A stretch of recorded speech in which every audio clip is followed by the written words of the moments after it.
Good morning बेटा। आज हम हिंदी व्याकरण का लेसन 4 रस पाठ को समझेंगे।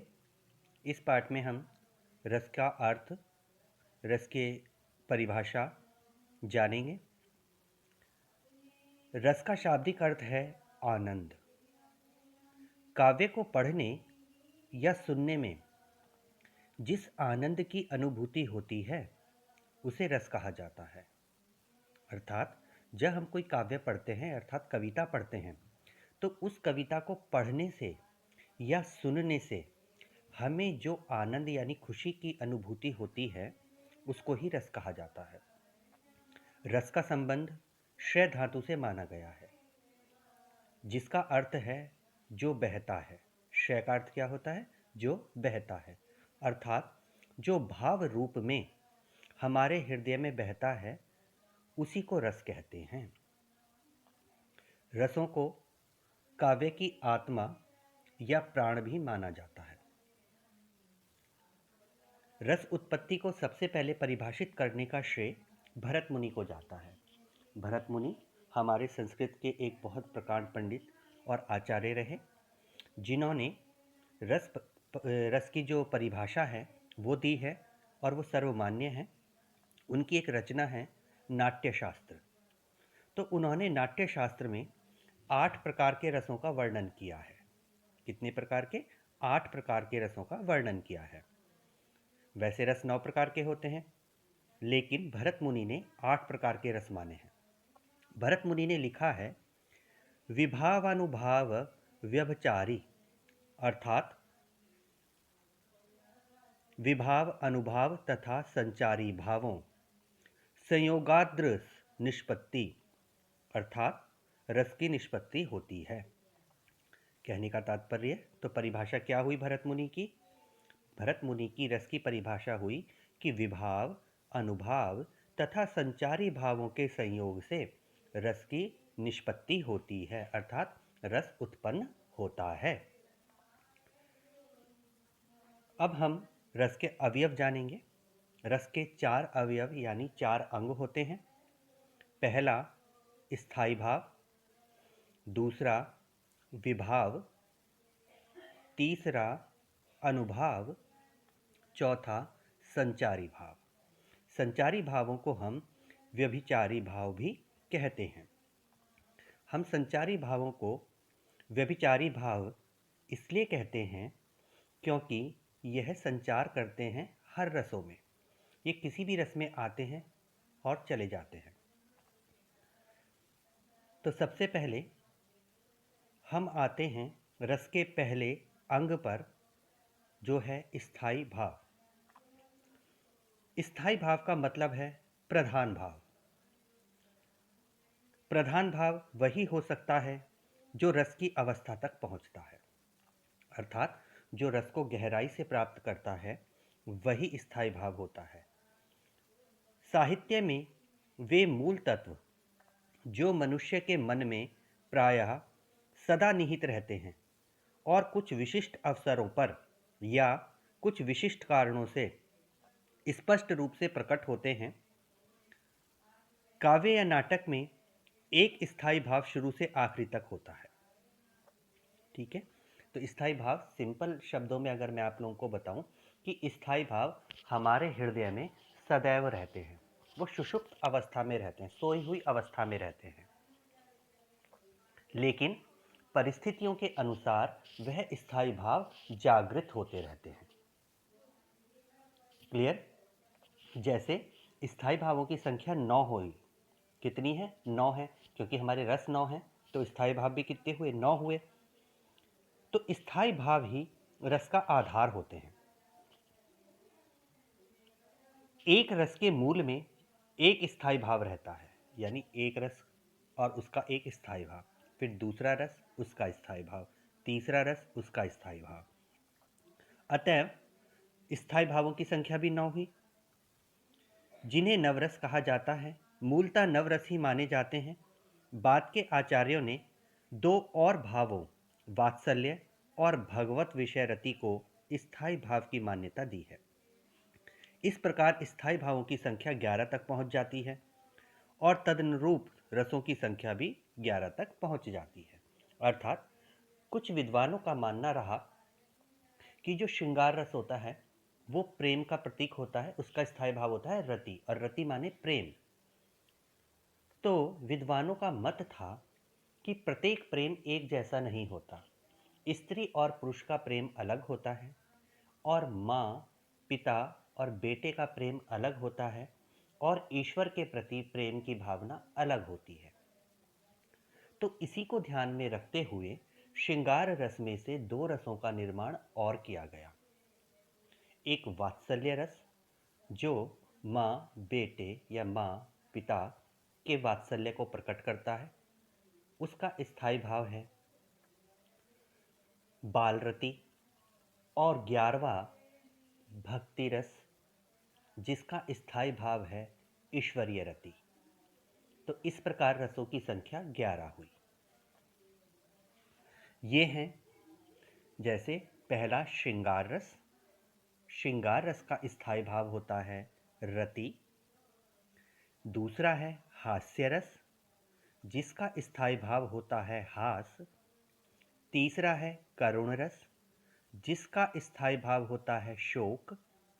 चौथा है रौद्र रस, इसका स्थायी भाव है क्रोध। पांचवा है वीर रस, इसका स्थायी भाव है उत्साह। छठा है भयानक रस, इसका स्थायी भाव होता है भय। सातवां है विभत्स रस, जिसका स्थायी भाव है जुगुप्सा यानी घृणा। आप जुगुप्सा भी लिख सकते हैं और घृणा भी लिख सकते हैं। फिर है अद्भुत रस। अद्भुत रस का स्थायी भाव है विस्मय। शांत रस, शांत रस का स्थायी भाव है निर्वेद। वात्सल्य रस, वात्सल्य रस का स्थायी भाव है, जैसा मैंने बताया था आप लोगों को, बाल रति, और आप वत्सलता भी लिख सकते हैं। भक्ति रस का स्थायी भाव है ईश्वरीय रति, आप अनुराग भी लिख सकते हैं। तो इस प्रकार ये हुए हमारे 11 रस और उनके 11 स्थायी भाव। अब हमारा जो अगला अवयव है वो है विभाव। स्टार्टिंग में बताए थे ना कि 4 अवयव होते हैं रसों के, तो उसमें सेकंड है विभाव। अब विभाव क्या होता है? साहित्य में वह कारण जो आश्रय में भाव जागृत या उद्दीप्त करता हो, स्थायी भावों को उद्योतक कारण को विभाव कहते हैं। अर्थात जिसे देखकर मन में भावना उत्पन्न होती है वो विभाव है, यानी वो कारक जो हमारे मन में भावों को उत्पन्न करते हैं वो विभाव हैं। विभाव 2 प्रकार के होते हैं, आलंबन विभाव और उद्दीपन विभाव। विभाव कितने प्रकार के हुए? 2 प्रकार के, आलंबन विभाव और उद्दीपन विभाव। अब आलंबन विभाव क्या होता है? जिसका आलंबन या सहारा पाकर स्थायी भाव जागते हैं। आलंबन का मतलब होता है सहारा, ठीक है? तो जिसका आलंबन या सहारा पाकर स्थायी भाव जागते हैं उसे हम आलंबन विभाव कहते हैं।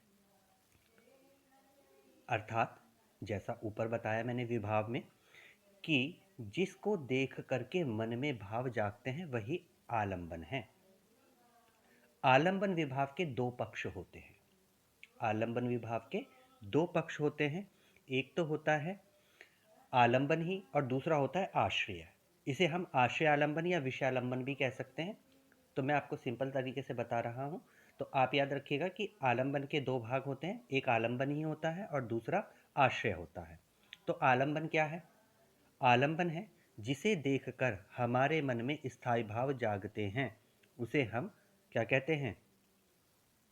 आलंबन विभाव कहते हैं। और आश्रय, जिसके मन में भाव जागते हैं वो हुआ आश्रय। इसको हम इस तरीके से समझेंगे। मान लीजिए मंच पर मंचन हो रहा है और 2 पात्र हैं, एक है कविता और दूसरा है काव्य। कविता लड़की है, काव्य लड़का है। कविता ने श्रृंगार किया हुआ है,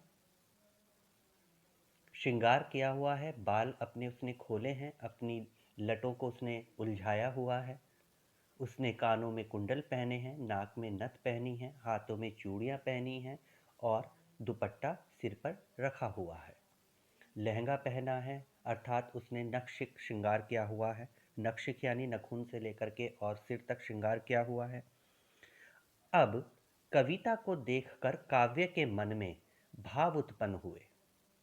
किसको देखकर? कविता को देखकर भाव उत्पन्न हुए। तो कविता क्या हुई? आलंबन हुई। कविता क्या हुई? आलंबन। क्लियर? आशय क्या होता है? जिसके मन में भाव उत्पन्न होते हैं। अब कविता को देख के किसके मन में भाव उत्पन्न हुए? काव्य के मन में। तो काव्य क्या हो गया? आश्रय हो गया। समझ में आया ना आप लोगों को?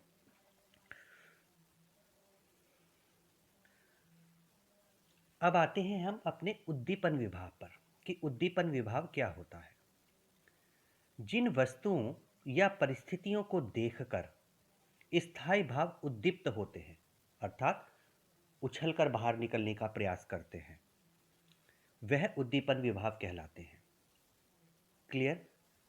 जैसे चांदनी, कोयल का गूंज कूकना, एकांत स्थल, रमणीक बाग बगीचे, उद्यान आदि। अर्थात उसी उदाहरण से हम इसको समझेंगे कि काव्य और कविता, ठीक है, वो मंचन हो रहा था, तो वो दोनों किसी उद्यान में खड़े हैं जहाँ पुष्प खिल रहे हैं, मंद मंद हवा चल रही है और कविता का आंचल हवा में उड़ रहा है।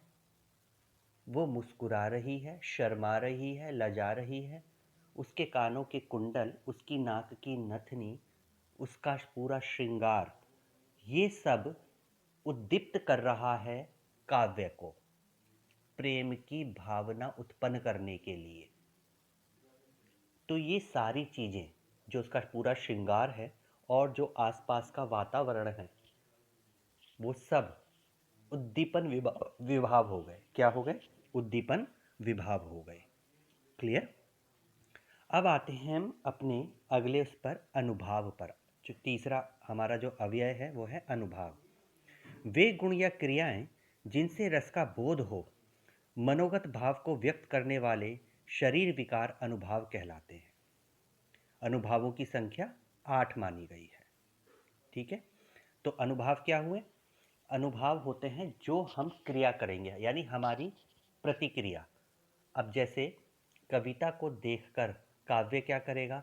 उसके करीब जाएगा, मुस्कुराएगा, उसका हाथ पकड़ेगा, उससे बात करेगा। ठीक है ना? तो ये सब क्या हो गए? हमारे अनुभाव हो गए। क्या हो गए? हमारे अनुभाव हो गए, यानी हमारे आश्रय के द्वारा जो क्रियाएं की जाती हैं, आश्रय के द्वारा जो क्रियाएं की जाती हैं वो अनुभाव कहलाती हैं। अब चौथा अव्यय है हमारा संचारी या व्यभिचारी भाव। मन में संचरण करने वाले यानी आने जाने वाले भावों को संचारी भाव कहते हैं। इन्हें हम व्यभिचारी भाव भी कहते हैं। अर्थात ये जो भाव हैं ये किसी भी रस में आते हैं, चले जाते हैं, इनका कोई एक रस से संबंध नहीं है, ये किसी भी रस में आ जा सकते हैं, इसलिए इनको भ्रमण करने वाला यानी व्यभिचारी भाव भी कहते हैं। यह भाव पानी के बुलबुलों के समान होते हैं। जैसे पानी में बुलबुला उठता है थोड़ी देर के लिए और फूट जाता है, उसी प्रकार यह भाव हमारे मन में थोड़ी देर के लिए आते हैं और फिर चले जाते हैं, लेकिन स्थायी भाव बना रहता है। इनकी संख्या 33 मानी गई है, 33 मानी गई है।